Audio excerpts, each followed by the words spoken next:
White show. Wait, Frontal, man, then ain't got time to shake your head. Get that side check, put it in pockets like it's back. Going downtown. I've been playing Ratchet and Clank for years now, but come on fans, let's be 3 additions to the series were fun, but never really grabbed the same essence as the originals. So with the new title being a tower defense title, they tried something a little bit different. Mixed a crazy wacky sense of humor from past titles with the mass amount of different guns to use and a tower defense type gameplay. Tower defense titles usually focus on building or defending a base and basically having multiple units defending a certain area. Putting weapons and shields in this title, you can slow down enemies or kill them with set weapons, and of course, you yourself can actually blast away with enemies just like in a Ratchet and Clank game.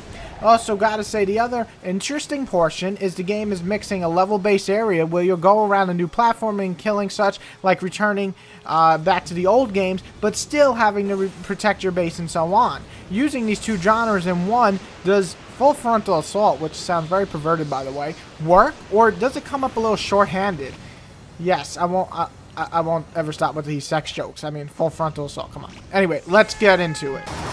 Mr. Zircon is the #1 cause of death in sneaky aliens. Wait, Frontal, man, then ain't got time to shake your head.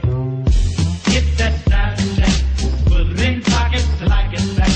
Going downtown. So as always, we are going to start off with the good.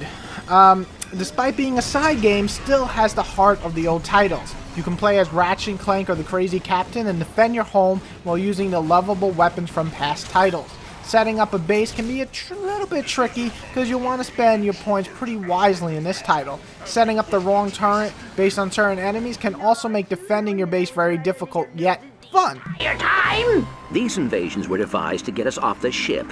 What were you doing here, Zergo? Oh, just looking for this. The access key to Moron's galactic weather grid. The idea of switching from defending your base to having a whole level to go around killing baddies, gaining screws, and building up weapons in the levels are a lot of fun.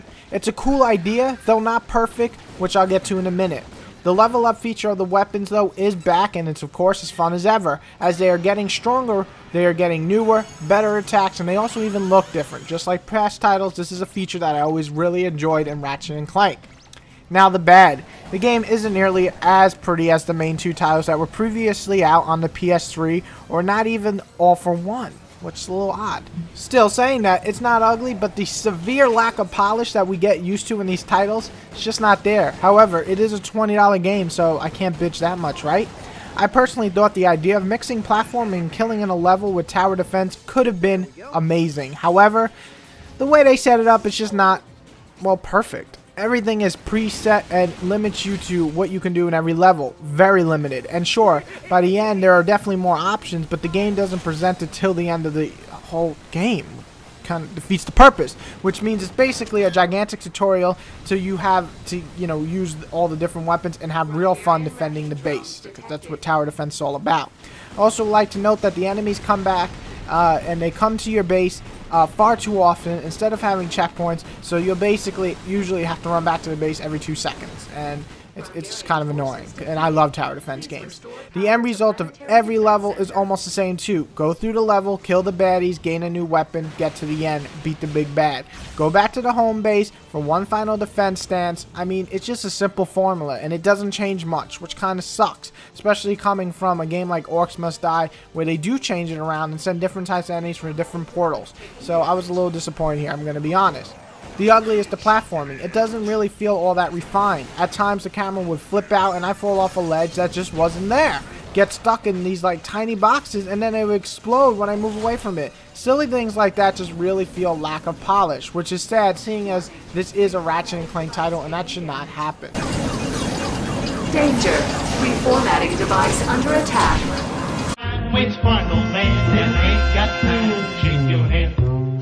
Get that side check. Put it in pockets like it's back. Going downtown. And we're getting to the verdict now. The verdict really isn't as bad as I'm kind of making it out to be, because everybody always thinks I'm ending my good, bad, and ugly section with ugly. Obviously, the last thing you heard me say is I'm ugly, and I want to be sure there is fun to be had here. There's also a lot of frustrating parts though, and sometimes lazy design that you wish they would have fixed. The rich universe of Ratchet and Clank could really work with tower defense, but this just seems like a beta version of that. I'd say rent this title, even at the $20 price tag. I don't know if that's even possible. I kinda wish I did rent it instead of buying it. For lovers of the series, you might actually enjoy this title a little bit more for me. For everyone else, this game you probably get a little bit of fun out of, but it's definitely not worth the 20. So I'm going to go with rent, but I don't know if you could, so buy when really cheap on PSN, or just steal it from a friend. If you steal it from me, I'm going to chop your face off, but I'm still saying you can steal it from a friend, just not me.